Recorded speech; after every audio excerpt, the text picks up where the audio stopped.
What up, my freaks? RuinusInsight here with part 5 of my Total War Warhammer 3 Yuan Bo Immortal Empires campaign. Still too many campaigns running at the same time, and I always get confused as to which one this exactly is. Anyway, as we saw last time, Lizard Extermination was on the menu, and both Mazdamundi and another full stack of his fell to Yuan Bo's stack, and it looks like Hexoatl itself is open for the taking. In fact, we might be able to auto-resolve this. Possibly. I mean, it sounds like there's a lot in there. Certainly willing to give it a try. In addition to that, we are poised to soon attack either Kunlun or, well, hopefully Kunlun, or the Blessed Dread forces here, and that will be nice as we will not want them annoying us from the flanks while we deal with the Skaven. In fact, I'd love to bait Loki in this army into fighting this army, and maybe we can do that. Figure it out. But we'll start first with Yuan Bo, who is going to attack Hexoatl directly and maybe kill it off. Oh, I should have... well, too late. Looks like it's still auto-resolvable. Nobody will die. There's no need to fight this one. The enemy has barely half a stack left. And without buffs from the lords as well. We'll occupy Hexoatl. Yes, we're not going to wait the turn for it to level up, but, well, I think it'll be worth our time to do it like this, because at least then Yuan Bo can immediately attack Fallen Gates instead of wasting a turn and a... Ooh, Jade War Drum. And a single turn with a lord is always available. In fact, let's get the War Drum in here. I feel like that's the way to go. We're going to get a couple of war drums, a couple compasses, a couple of lions of each variety. I have a feeling this army is going to be very light on the range units. Probably few artillery pieces, but mostly infantry combined with the support units as his main or full stack, and probably a decent amount of crowmen of various types as well. Should be an interesting army if nothing else. And let's see, the Jade War Drum.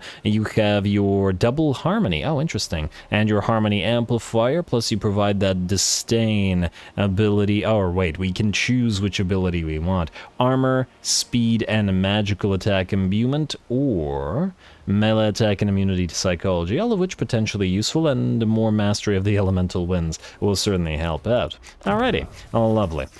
You have also leveled up, and I think it's time now to get increased mobility. I know I've been waiting to get that, so it's time. Next up we have Yuan Bo, and I guess it's time to also start moving you through various things. First of all, Armies of the Celestial Court will give you ability uses for war compasses for all armies, buffs for lions and crowmen for all armies, spell resistance for lions, jet lions rather, all armies, and mastery of the elemental winds for jade lions. So yes, lions. But the great thing about this is it's buffs for all armies, not just his, meaning we can spread them around if we wanted to, which we probably do to some degree. Anyway, that's the let's see, Armies of the Celestial Court. I think we can hold off on getting either of these.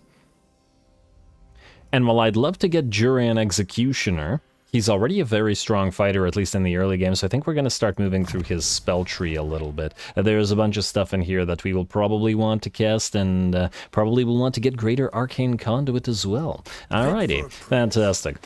Seems like a fairly decent lord, and fairly interesting lord so far. Next up, you. Let's move you up here. Let's see if we can bait these guys into a fight, shall we? In our own territory, obviously. And, oh no, that's a problem. This is a full stack, so they could probably... You know what? I don't know whether the AI does this or not. Does the AI transfer items from its black arcs to its armies, or does it treat them separately? Huh. Well, I guess we're going to find out. We're going to leave you here, and we're going to get a couple more Jade Warriors in here. Yes, this is going to be a ranged army, but it just doesn't have sufficient units to actually do that right now. Will of the Dragons and improved... or Inspiring Presence, I think, is going to be the way to go here. Unyielding is mostly for melee units, so it's not going to be as useful in this army. So I guess these two for the leadership. And Inspired Assault, Inspired Defense, Melee Defense, and Leadership. This is melee attack and charge bonus, and then this is marksmanship, accuracy, and reload skill. You know what, this might not be the worst thing in the world. Let's do this, since we have a couple of regiments of renown that are of the range variety, plus the Mark of Yin in combination with that should be able to focus down some of these units, I hope. We should also get you some items, my friend. You have that Alchemist Elixir of Iron Skin. The Obsidian Lodestone is useless to you, and I don't think you're the choice for the Shield of Talos. Potion of Foolhardiness when you're on foot, and you cannot get mounts, so probably not going to switch that. Honestly, there isn't really much we can give you. Okay, well then you're just fine as you are. Oh well, sorry bud. We'll try to fix that as we go. Next up, we're gonna check diplomacy. What do we have here? New World colonies, we're gonna attack you. We can't just let you sit there with all this territory. Do we want to start getting defensive alliances with various Cathayan factions, I guess, is the question. It will weaken them. But that's not necessarily a bad thing if we want to confederate them and, well, take their lords. So I can certainly see doing that. I guess it really depends on what exactly we end up doing with the armies in Cathay at the current time. We could ally with the northern provinces first, for example, and just leave the others alone. But will that decrease our chance of confederating them? You know what? The relationship with them is currently rising, and while it's rising, I think we don't need to make any kind of alliances with them. We'll hold off, and then we'll change that up as needed. Alrighty. Next up, we are at 2 and 2 in stone and steel, which means we may want to use at least one of the matters of state. Your next hero action is guaranteed to succeed. The target army instantly completes 1 turn of ongoing recruitment. Target's province's control and corruption reduced to 0. And the target's settlement completes ongoing construction. Do we have anywhere we could complete you if we wanted to? I mean, this is probably our best province at the current time, but would we really get anything crazy out of this at the current time? I feel like maybe we want to save that and use it on a relay, but then again, we'll probably get it back up and running by the time we have relays up and running anyway. So it also feels like it's not super necessary. Dragon-blooded sugar. Yeah, don't really care about any of that. We could go for the recruitment bonus to you, but if we're trying to bait these guys into an attack, I don't think you can reach. I don't know whether these guys would try, but it really depends on whether they get bonus units from this or not. Which I guess we'll have to find out. But if this army is too strong, they're just not going to even try to attack, will they? On the other hand, a full stack wouldn't be too bad, but wasting that ability on only 2 units? Is that the right way to do it?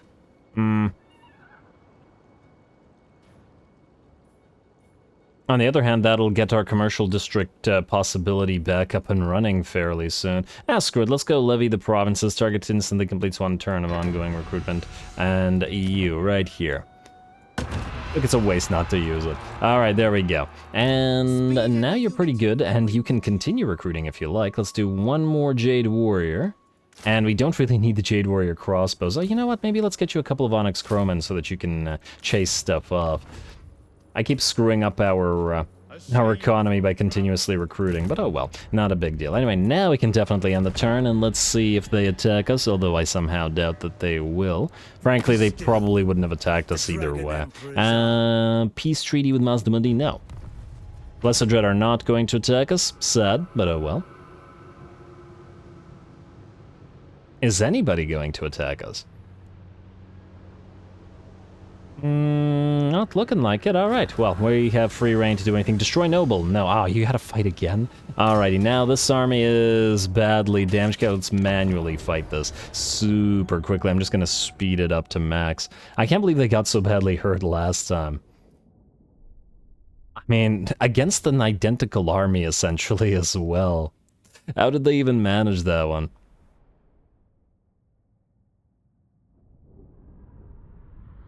Auto-resolve, well, I see that with this patch, the auto-resolve has certainly not been fixed, has it? Alrighty, you can go out here with you and you. Just try to get that range up and running. You guys behind them, and then we will move you like so.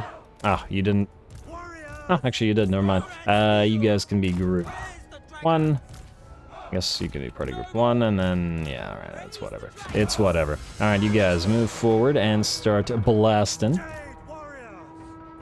And I guess Group 1 can move in front of the range units. Like so, block off the pass. We'll just have to watch out for those Ogre Bulls. The Fire Rain Rocket is firing. Now we just need the enemy to close. We're going to speed it up to max. Like so. And fire on that Slaughtermaster, please. Let's see how quickly you can snipe it. There we go. Alright, looking pretty good. Let's also turn off our skirmish mode as well. Just gotta be careful about getting charged. Alright, a few more. Oh, are you firing on the Slaughtermaster? Don't do that. That's a waste. That is such a waste. Alright, and everybody else is looking good. You guys can actually move forward like so and like so. Few more blasts from the 2 units of Crane Gunners, and then we'll switch them out to somebody else. Let's speed it up again a little bit. Not quite a cinematic battle, but a pseudo-cinematic, I guess, as soon as we can stop controlling. One more shot, and then, you know what? No, switch to the Saber Tusks. That guy will probably come back, but I don't see how we would escape it anyway. There we go. Ooh, those poor Saber Tusks are getting pissed off now, and you can back off, you can back forward, or whatever to call that. Ah, and it looks like the Ogre Bulls aren't firing. Okay, fine. Alright, here they come. The Crane Gunners are fragile, so we're gonna have to back those guys up. Fire Rain Rockets are still firing, as they do, and then you can win in a few seconds. Alright, back to it. Alright, charge through their ranks, please. And back up now. Ooh, Fire Rain Rockets are going to do more damage to us than you did to the enemy, or rather, the enemy did to us. Not quite the same. You can back up, you can continue holding the line. In fact, you're going to need to be dealing with those ogres as well. You go after that enemy Slaughtermaster, and then you get ready to deal with the ogres. Fire, fire, fire. Charge, charge, charge. Alright, who are they going to charge? Nobody that matters. Alright, now can the Crane Gunners fire over the heads of our melee units? Kind of hard to tell. Well, let's see if they can get another volley going or not. Against the Ogre Bulls, and they're not firing right now. Oh, I see one of them firing. And maybe that one got an angle, and I guess it doesn't really matter. Alrighty, and there it is. I don't know whether we'll get any kind of bonus for killing off more units, but, you know, we may as well kill off a few extras just in case. I probably should have charged the Noble at the Ogre Bulls as well, but who cares. Alright, and there we go. Minimal damage. Very minimal damage, I should say. Good enough. That really should have been auto-resolvable, but clearly the auto-resolve has decided to screw us, and, well, it always decides to screw ya. If it has the option to screw ya, it'll screw ya, and not in a good way. Or at the very least, very rarely in a good way. The auto-resolve does, on rare occasions, do stuff in your favor. Venerate to get that healing back up, and... now we're good. Yes, Rite of Awakening. Oh, it got a slant up and running. Okay, for a second I thought that was the Rite of Primeval Glory, and it would have gotten a ton of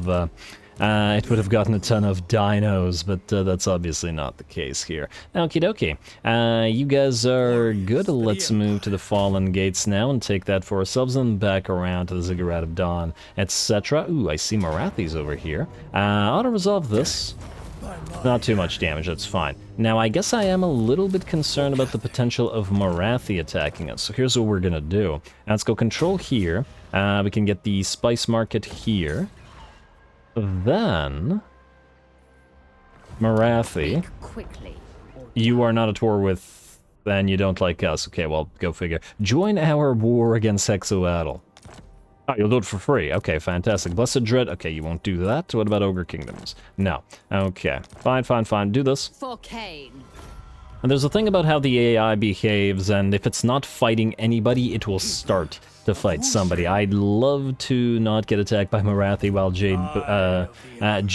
Yuan Bo is hurt, but, well, we'll see if we can resolve it or not. The thing is, we need to head southward to get the relays. We can't be just attacking Marathi constantly, although, who's just past Marathi? Who's here? If it's one of the High Elf armies, or one of the High Elf factions, maybe we can deal with that. We'll see. Anyway, how about you guys? So, are you able to reach Kunlun in one turn? You are not, unfortunately, able to do so. I see that Canovale is here, so we're gonna pop you into ambush stance. And wait, obviously you can't fight Lokir with that full stack. I also don't know where the other stack went, but I guess we can't do anything about it right now. To Kunlun, please. And you as well, Yishi? Hopefully you can actually reach it next turn. I can't quite tell. I'm gonna be very upsetty if we can't. Don't transfer units. You're fine. I didn't actually mean to click you. Alrighty, the rest is good. You can actually recruit here. Yeah, why not? Recruit a couple of peasant spears and some peasant archers. Our money is still reasonably good at the current time, after all. And then we'll try to ambush Lokir with you, though I somehow doubt that it'll succeed. Next up, let's get the animal store up and running. Let's upgrade you, Village of the Moon, though there is decent likelihood that it gets attacked. We'll just hope that it doesn't. You are going to go for the growth building first. 1 second. This doesn't... no, it's just income from trade tariffs, okay. I just wanted to check whether it would increase the likelihood of us producing more goods, but it doesn't look like that's the case. Okay, Pahwaks, let's level you up for now, so that we can get more Onyx Crowmen, I guess, because where else would we have them? And I guess Herb Gatherer's Camp, we do want growth here, but the ports should be able to take care of that, and we want more trade goods up and running to get more alliances with everybody. Alright, I really want the hero up and running so that we can send them all the way to Ulthuan, but we just don't have access to any right now. We'll get them eventually, just gotta build those buildings. Alright, and that's another end turn unless there's Diplo to do, which... by the looks of it, there really isn't. So, let's end the turn, skip, and let's see who, if anybody, attacks us. Hopefully the ambush succeeds. If Kaznor does not move, we're gonna have him get killed by Yuan Bo. An ambush of a Yishi. And we can't back off. Well, that's a little bit unfortunate. I was admittedly worried that this might happen. The thing is, I suppose even if this army dies, we should be able to still destroy Clan ESHIN's army. We could also just try to walk off the battlefield if we wanted to. Alright, well, this is definitely dangerous. Let's see what kind of stack Clan ESHIN has and hope that the other army can take care of it. This is not the main army after all, and I was intending to replace Yishi anyway. A little bit unfortunate reinvestment, but we got most of this army for free. In fact, we got the entire army for free from our allies. Anyway, here we go.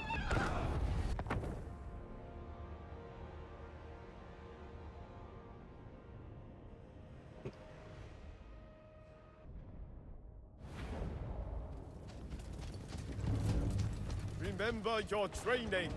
Trust in the dragons, and victory shall be certain.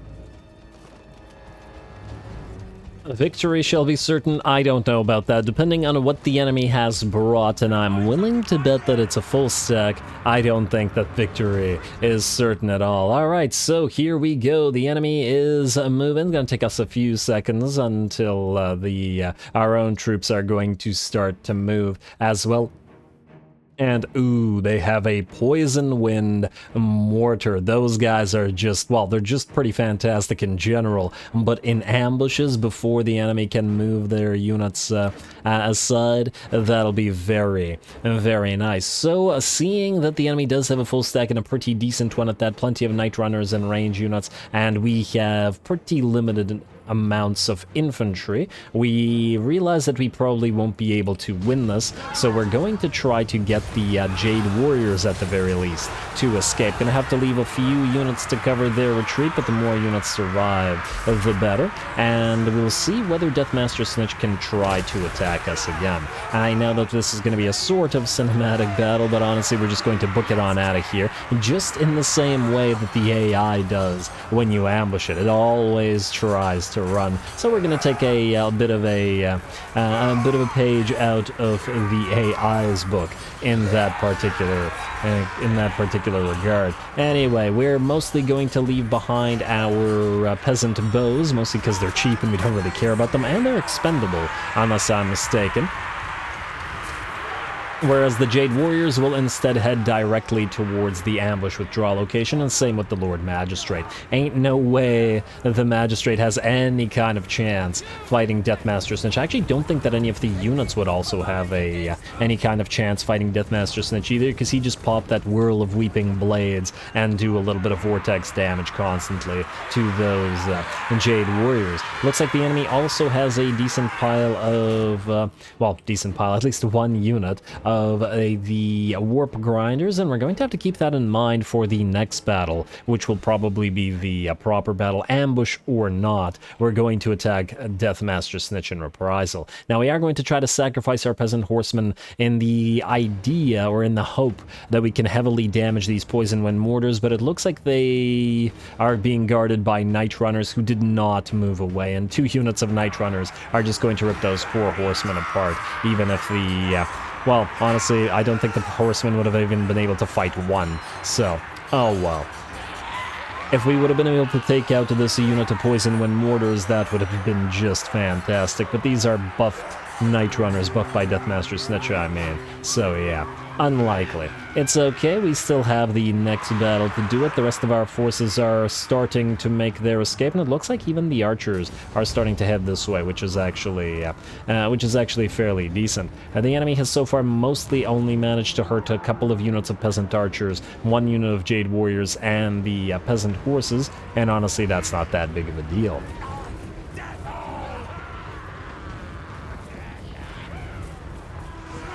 Alright, keep running, fighting, retreat. These guys are all still able to fight if needed, and ooh, Deathmaster Snitch has reached one of the unit of Jade Warriors and has forced them to stop and engage for a little bit. We're going to try to back them off as best we can, but it looks like a few more of them will be brought down.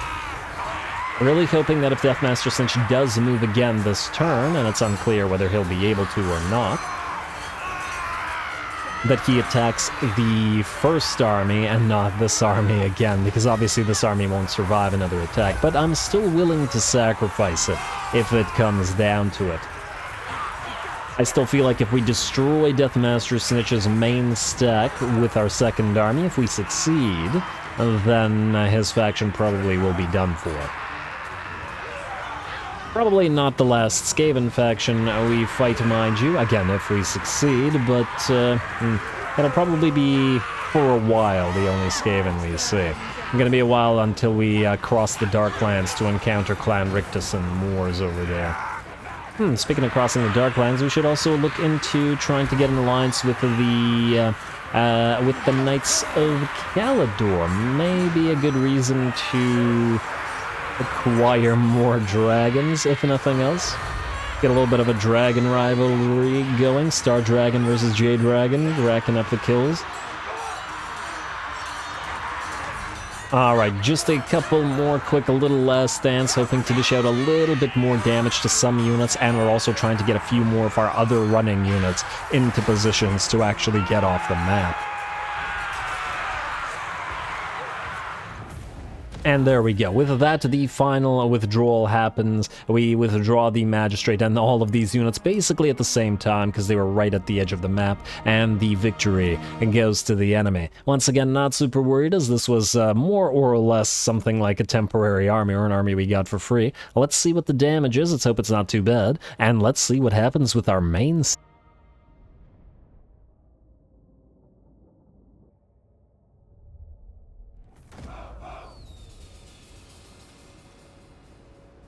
Alrighty, great job to Deathmaster Snitch, but the main question is, will he? Yes, he will attack the main army. This is what we wanted. He did succeed again in his ambush, but this time we should have a significantly larger advantage in terms of fighting him off, because we have a lord with spells and healing and abilities. So, Snitch, let's see if this one goes as well for you.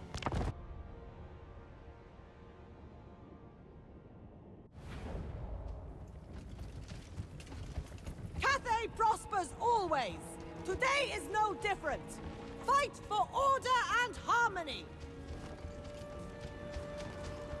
Oh, I forgot that they gave speeches in ambush battles. The ambushing army does not give speech, but it looks like the ambushed army does indeed. Anyway, here we go, round 2. Last episode we had 2 rounds with the lizards. This time we have 2 rounds with the rats, and both ambushes at that. Fairly rare, generally speaking, but this army has twice as many Jade Warriors as the first army did, so we have a much more robust melee line. Unfortunately for us, that darn unit of Poison Wind Mortars is still alive, but we now have enough melee infantry to essentially spread out and try to deal with the enemy. So what we're going to do is we're going to do a little zipper sort of situation where we split the column like a zipper, and 2 by 2 the Jade Warriors will head out to the sides to engage as many of the rats in melee combat as possible. The rats won't have the armor piercing necessary to deal with the Jade Warriors, certainly not quickly, and our numbers should tell. We do have to keep in mind that the enemy does have a reinforcing army coming in as well, with a few decent units, including what appears to be a Grey Seer and some Wolf Rats, Poison, I believe, and Night Runners and a Chieftain as well, though the Skaven saves are a little bit less concerning. It seems like the AI certainly does recognize that, unlike the last battle, they do need the reinforcing army against us, which is always nice to see as well. Anyway, the main force will continue to zip apart while the units of peasant archers will essentially move down the column where they will hopefully be safe from the attacks of the enemy. Let's see if it all works out. Our Dragon-Blooded Shugen Gun has also moved away from the rest of the forces and is galloping down towards that unit of Poison Wind Mortars. I don't think any of the regular units, short of Deathmaster Snitch himself, can stop the Dragon-Blooded Lord, and will thus be able to engage those units and prevent them from firing. In the meantime, a Seismic Snare and a Warpquake comes down from the enemy units of Warp Grinders, grinding away, and not in a good way. And these units can be absolutely devastating if they manage to reach the middle of a column, so we will want to take them out as fast as possible. But otherwise, it looks like the plan so far is working decently well, as most of our units have managed to separate themselves from each other and were not essentially trapped in a big blob or a column. Now it's just up to the Jade Warriors to try and hold. Some ESHIN Triads fighting over on this side, and looks like they're in a pretty bad shape as well. Now, the Leaping Blade is massively reducing the armor of these Jade Warriors, so we certainly want the Jade Triads. Everything's Jade now. We certainly want the ESHIN Triads off the field so that they don't debuff our units any further as quickly as we can. Alrighty, let's check back on what's going on. The enemy reinforcements have arrived, and we managed to get 4 out of, I think, 5 or 6 units of our peasant archers this one got caught, unfortunately, but the rest of them, 5 out of 6. The rest of them arrived reasonably safely, minus this one, into the back of our column, which means that the enemy reinforcing army will move this way, where the peasant archers will be used against them, whereas our melee units continue to fight, hold, and by the looks of it, win as well, as most of the enemy rats are not winning their engagements against the Jade Warriors, which is as it should be. Damn, that unit of Warp Grinders popping their abilities again. Another Warpquake and Seismic Snare coming down, and we really need to get those guys out, but once again, they are not the priority compared to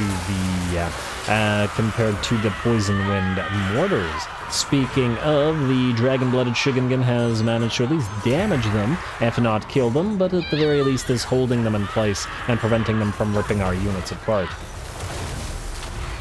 And of course, we now have Earth-Blooded, so our Dragon-Blooded Lord will be repeatedly casting that while fighting, both to heal the units and to essentially just bolster the line. Well, I guess that's technically the same thing. Hold the line that little bit longer. We have a decently higher effective HP than the enemy does on our Jade Warriors, just due to their massive armor.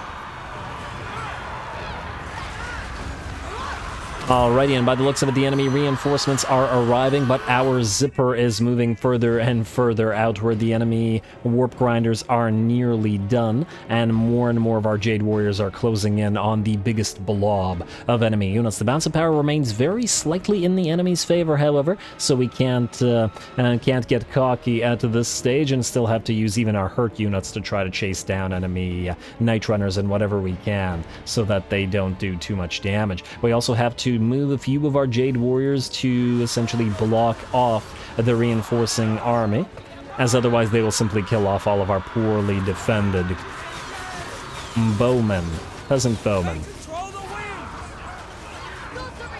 I keep wanting to say peasant longbows, but they are peasant archers. Oh, I keep calling them bowmen. Damn it. Well, you know what? Close enough. Close enough. I may or may not learn someday.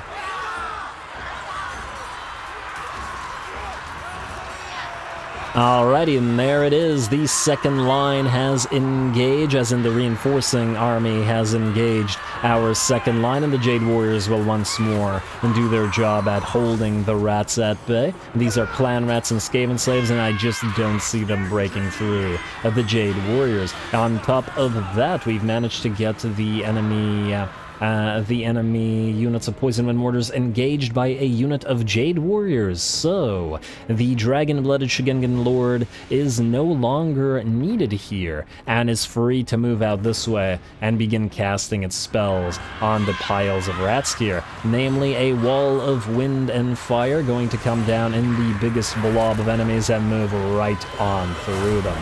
Lovely. Into the meat grinder, the fire grinder. There we go. A lovely effect and a lovely spell, and it looks like neither the clan rats nor the Skaven slaves will survive that. This is not an overcast version, I believe, because that just does extra armor-piercing damage, and we don't need that. If anything, it'll hurt our poor units of Jade Warriors more. And there we go. And just like that, a single spell clears off, and look at the bloody spots left after it. Clears off the enemies that were trying to break through our secondary line. The enemy Grey Seer has also been focused down by our peasant bows fairly effectively, I might add, and is trying to rout out of there as well. The chieftain is still fighting, of course, but, well, we have a difficult time bringing it down because, like the enemy having a difficult time dishing out armor-piercing damage, unfortunately, so do we have the same difficulty at the current time. Early game armies, well, with some exceptions like the Dark Elves, are, after all, not great at dealing armor-piercing damage.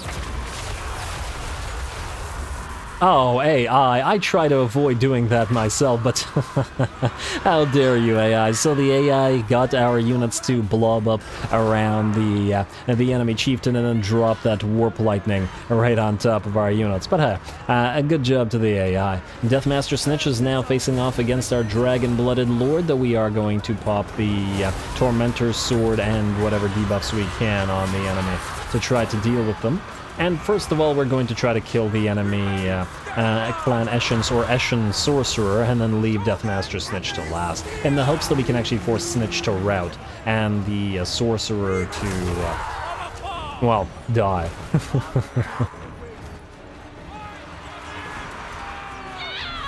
Alrighty, fight for the Emperor Indeedo, and I see the little effect around all the little rats, which means I believe Scurry Away has activated, and if Scurry Away has activated on the Lords, that means the battle is ours. Just like that, where the first ambush succeeded, the second ambush did fail. Plenty of our Jade Warriors still remain in reasonably good shape, and while they have certainly lost units, in terms of unit losses, they're still at about 3/4 of their HP, at the very least. Hopefully we just don't kill too many more of them ourselves with range fire. The ability to chase enemy units is not going to be very effective here. We're going to do our best to try to chase Snitch off, but that's also, by the looks of it, fairly unlikely.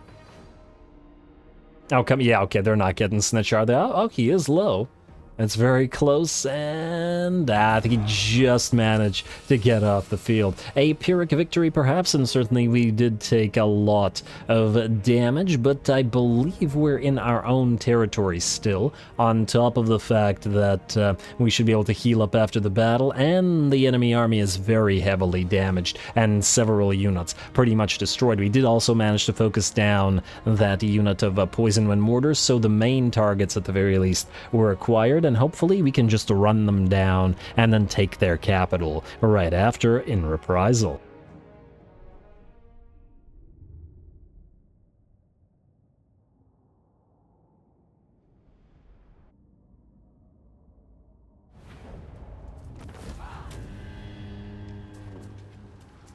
Alrighty, there we go. Much better that time around, and Skaven, great job. I am so thankful for them actually giving us some proper fights this time around. Deathmaster Snitch is just so difficult to bring down, even if he didn't manage to get a lot of damage or kills going his way. I think we're going to have to heal up here, and the reason for that is we may want to try to capitalize on this and take Kunlun, assuming, of course, that it hasn't already been taken by one of our allies, which I guess we'll find out in a few seconds. Yongsun, you want what? You want a defensive alliance? Not right now, and the reason for that is I don't want them and defensive alliance with you. We'll probably get all of these, don't get me wrong. It's just that right now I don't want these factions too weakened, as they can continue fighting New World colonies. We'll want military access, that's cute, but now we're actually going to attack you because you're a minor faction, there's no real purpose to allying with you. Gain a moderate income, very nice, and the icon of the Spirit Dragon is our reward for that, and oh, did that other army get destroyed? By virtue of the fact that we're up at 3.8k, and that seems sus. Alright, let's find out. No, Yishi's still alive, though probably not for much longer. Cult of Pleasure, 1000 Maws, doing stuff. Deathmaster Snitch, rather, Attribute Stock. Actually might not be bad on a on an administrator guy. Ooh, I see these guys are all nearby, and they're trying to take Kunlun. Can Yishi take this out?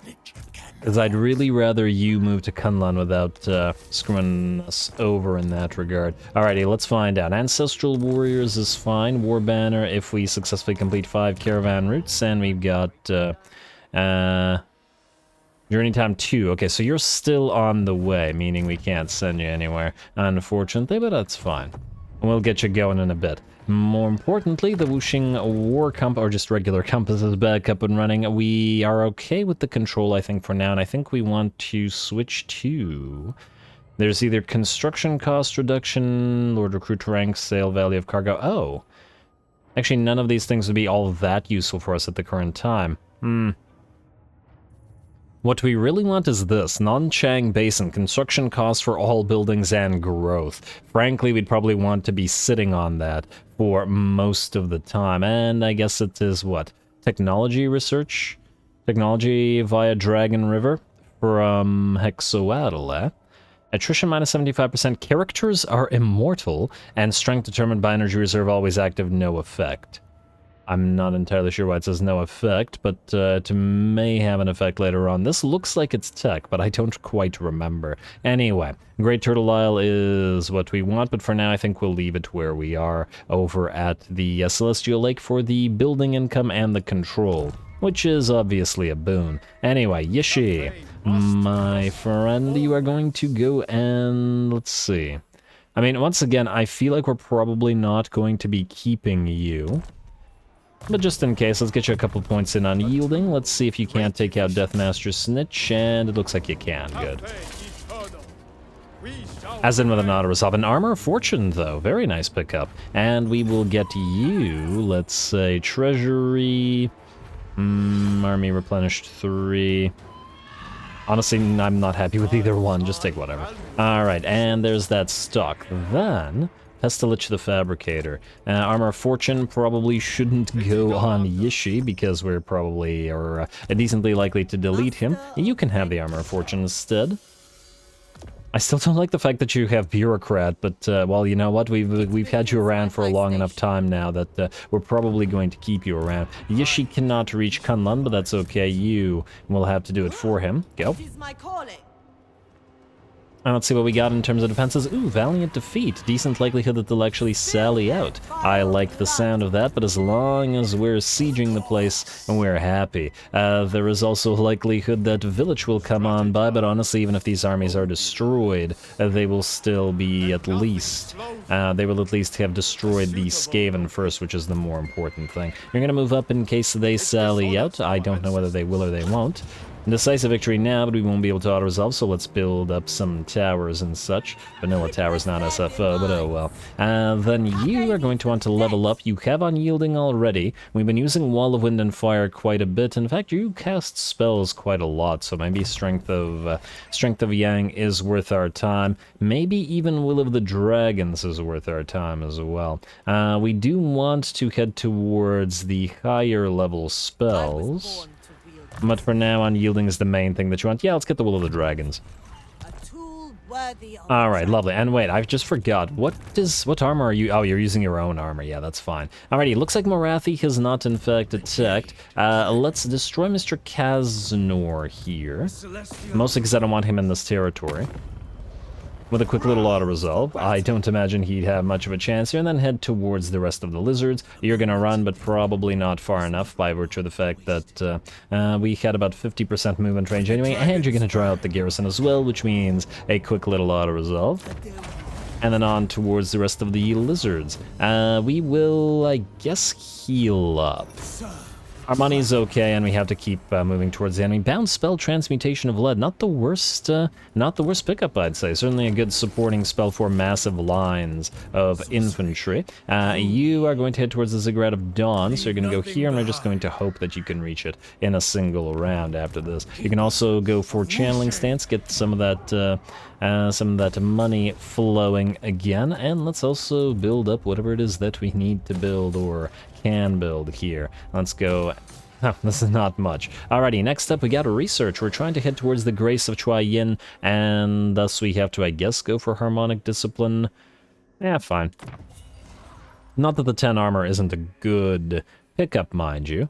Oh wow, we have a lot of tech to go through. We're going to need a lot more tech ourselves. We will soon have stone up and running, so if we want to get a commercial district up and running, we will be able to shortly. It's just that we don't have one that's at tier 3 yet. Isle of the Crimson Skull. Is there a limit to how many of these we can do? Each time you declare a new fortress city or commercial district, you will gain an additional steel stone token up to 4. It doesn't say that that there is an actual limit to the amount of districts you can declare, only the amount of rewards from the stone and steel. So I think we can just keep doing it to every single settlement. Most of them will be commercial, and maybe a couple will be fortress city. Military and defense buildings are, after all, not going to be as important in most places as we're looking to try to expand quickly. Looks like Loke here... What the heck happened here?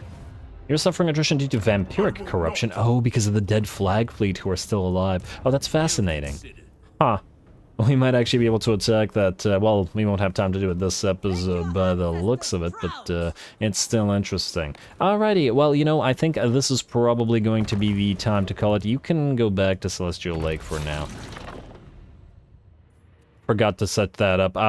The Great Bastion will be, reduced, but oh well. Let's double check diplomacy as well. Still no new trade agreements, damn. And I've been trying to build up so many trade agreements, and it ain't working.